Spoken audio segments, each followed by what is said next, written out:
Assalamualaikum warahmatullahi wabarakatuh. Maya tidak pernah menyangka bahwa keluarganya menyimpan rahasia kelam. Setelah kematian ayahnya, ibunya, Sudarsih, mulai menunjukkan kebiasaan aneh. Menumbuk lesung kosong setiap pagi. Apa yang tampak sebagai ritual biasa ternyata adalah persekutuan dengan makhluk halus, jin, dan setan demi keberuntungan. Namun, keberuntungan itu memiliki harga yang mengerikan. Seiring waktu, teror demi teror menghantui keluarga Maya. Di tengah kebingungannya, Maya mencurigai paman dan bibinya yang mengincar rumah dan tanah warisan ibunya. Namun, yang tidak disadari Maya, ada kekuatan yang jauh lebih besar dan mengerikan, menunggu dalam kegelapan, mengincar nyawa keluarganya. Daripada penasaran, langsung saja ke ceritanya. Perjanjian dengan kegelapan. Maya terbangun di tengah malam, mendengar suara lesung yang ditumbuk tanpa henti. Ia berjalan menuju dapur dan menemukan ibunya, Sudarsih, dengan tatapan kosong. Lesung tua itu bergerak sendiri, seakan ada sesuatu yang ikut menumbuknya. Sejak malam itu, Maya tahu bahwa keluarganya menyimpan sesuatu yang mengerikan. Sejak kematian ayahnya, Maya dan keluarganya mulai mengalami kejadian aneh. Perabotan rumah bergerak sendiri. Suara bisikan terdengar dari sudut-sudut gelap. Suatu malam, Maya melihat bayangan hitam berdiri di depan kamar ibunya. Bayangan itu tersenyum padanya sebelum menghilang. Pagi-pagi buta, Maya melihat ibunya kembali menumbuk lesung kosong. Mata Sudarsih kosong, tubuhnya bergerak seperti bukan miliknya sendiri. Setiap pukulan lesung terdengar seperti bisikan halus di telinga Maya. Hawa dingin menyelimuti ruangan, dan aroma dupa tiba-tiba memenuhi udara. Maya menemukan catatan lama milik ayahnya yang berisi simbol-simbol aneh. Di dalamnya tertulis tentang persekutuan dengan makhluk gaib demi keberuntungan. Ia teringat bagaimana keluarganya dahulu hidup berkecukupan sebelum semuanya berubah. Kini Maya menyadari bahwa kekayaan mereka datang dengan harga yang tak pernah ia duga. Maya mulai mencurigai paman dan bibinya yang sering datang ke rumah dengan tatapan serakah. Mereka selalu membahas warisan tanah dan rumah Sudarsih. Suatu malam, Maya mendengar mereka berbisik di luar jendela, membicarakan sesuatu yang mengancam hidupnya. Ada lebih dari sekedar niat serakah dalam rencana mereka. Maya terbangun oleh suara gemerisik di kamarnya. Ia melihat sesosok bayangan besar dengan mata merah menyala di sudut ruangan. Makhluk itu menggumamkan sesuatu dalam bahasa yang tidak dimengerti. Jantung Maya berdegup kencang saat makhluk itu mendekat dan berbisik di telinganya. "Warisan keluargamu adalah milikku." Setelah bertahun-tahun menumbuk lesung kosong, Sudarsih tiba-tiba jatuh sakit tanpa sebab. Tubuhnya semakin kurus, kulitnya menghitam, dan ia sering berbicara sendiri dalam bahasa asing. Maya melihat ibunya merintih kesakitan di tengah malam, seolah-olah sesuatu sedang merenggut jiwanya. Namun, dokter tidak menemukan penyakit apapun dalam tubuhnya. Maya mencoba membakar lesung tua itu, tetapi api tak mampu menyentuhnya. Seorang tetua desa memperingatkannya bahwa lesung itu telah diikat dengan perjanjian darah. Jika dihancurkan, nyawa seseorang dalam keluarganya akan menjadi tumbalnya.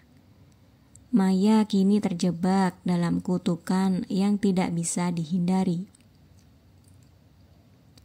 Malam itu, Maya bermimpi bertemu dengan arwah ayahnya. Ia memperingatkan Maya untuk berhenti mencari tahu lebih jauh. "Kamu sudah terlalu dekat dengan kebenaran," bisiknya sebelum menghilang dalam kabut pekat. Namun, Maya tidak bisa berpaling begitu saja dari kenyataan yang menyeramkan ini. Paman dan bibi Maya semakin mendesak untuk mengambil rumah dan tanah warisan. Mereka bahkan membawa pengacara untuk memaksa Sudarsih menandatangani surat pelepasan hak. Namun, di tengah perdebatan, lampu rumah tiba-tiba padam dan suara lesung bertalu-talu memenuhi udara. Sesuatu telah terbangun dari kegelapan. Malam itu, Maya mendengar pintu rumah diketuk keras. Saat dibuka, tak ada siapapun di sana. Namun, udara dingin menyelimutinya, dan bisikan halus terdengar di telinganya. "Kamu tidak bisa lari." Sudarsih kembali menumbuk lesung meski tubuhnya semakin lemah. Maya mencoba menghentikannya, tapi ibunya malah menatapnya dengan mata kosong. "Sudah terlambat," bisik Sudarsih dengan suara parau. Saat hendak mencuci muka, Maya melihat bayangan di cermin bukan miliknya. Sosok itu tersenyum, lalu bibirnya bergerak membentuk kata-kata tanpa suara. Maya mundur ketakutan saat cermin itu bergetar sendiri. Sudarsih mulai memiliki luka-luka aneh di tubuhnya, seolah-olah ada sesuatu yang mencabik-cabiknya setiap malam. Maya melihat luka itu semakin dalam meski sudah diobati. Tidak ada yang bisa menjelaskan penyebabnya. Maya mendengar percakapan paman dan bibinya dengan seseorang yang tak terlihat. Mereka berbicara tentang warisan dan kesepakatan yang harus segera diselesaikan. Maya sadar mereka terlibat dalam sesuatu yang lebih jahat dari sekedar serakah. Suara lesung semakin sering terdengar di malam hari, bahkan saat Sudarsih sedang tidur. Maya mencoba mencari sumbernya, tapi setiap kali mendekat, suara itu menghilang seolah menghindarinya. Maya menemukan surat lama dari kakeknya yang memperingatkan tentang lesung terkutuk. "Jangan teruskan atau kalian semua akan menjadi bagian dari kegelapan," tulisnya. Maya semakin yakin bahwa ini bukan sekedar cerita lama. Saat berjalan di halaman rumah, Maya merasa diawasi. Dari balik pohon, sepasang mata merah menyala menatapnya. Tubuhnya membeku saat sosok itu mulai bergerak mendekat. Setiap orang yang pernah menumbuk lesung mulai mengalami nasib buruk. Beberapa tetangga yang dulu dekat dengan keluarganya pun menghilang tanpa jejak. Maya semakin takut akan apa yang terjadi selanjutnya.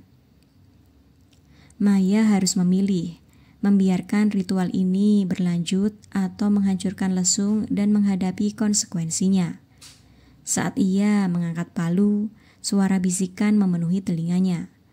"Kau akan kehilangan segalanya." Maya melihat sesosok makhluk hitam berdiri di ambang pintu kamar ibunya. Sosok itu berbisik sesuatu, dan Sudarsih menatap Maya dengan mata kosong. Malam itu, Maya mendengar tangisan dari dalam lesung tua. Suasana rumah semakin mencekam, dan Maya mulai kehilangan akal sehatnya. Setiap malam, suara langkah kaki terdengar di lorong, meskipun tak ada siapapun di sana. Keadaan semakin buruk saat Sudarsih mulai berbicara dengan suara yang bukan miliknya.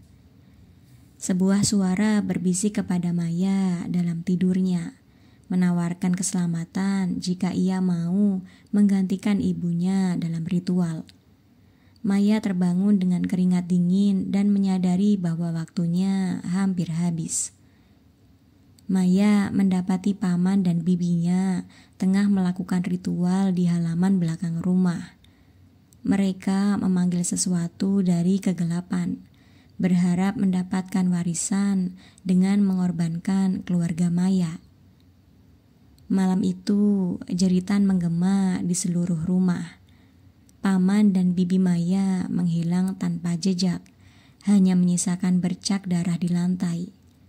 Sudarsi pingsan, dan Maya tahu bahwa sesuatu telah berubah selamanya. Maya mencoba menghancurkan lesung dengan kapak, dan retakan mulai muncul di permukaannya. Namun semakin ia mencoba, semakin suara tangisan terdengar dari dalamnya. Maya bermimpi bertemu kembali dengan arwah ayahnya, yang memberinya petunjuk terakhir untuk mengakhiri kutukan. Ia harus mematahkan perjanjian darah yang dibuat keluarganya. Maya melakukan ritual pemutusan perjanjian dengan bantuan seorang dukun tua. Suasana rumah bergetar dan jeritan makhluk gaib memenuhi udara.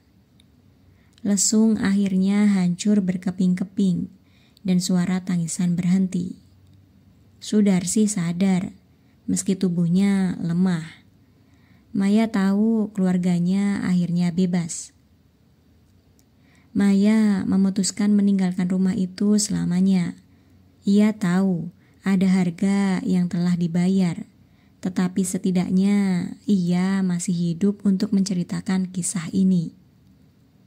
Saat Maya pergi, ia menoleh sekali lagi ke rumah lamanya. Di jendela, bayangan hitam masih berdiri di sana, mengawasinya pergi.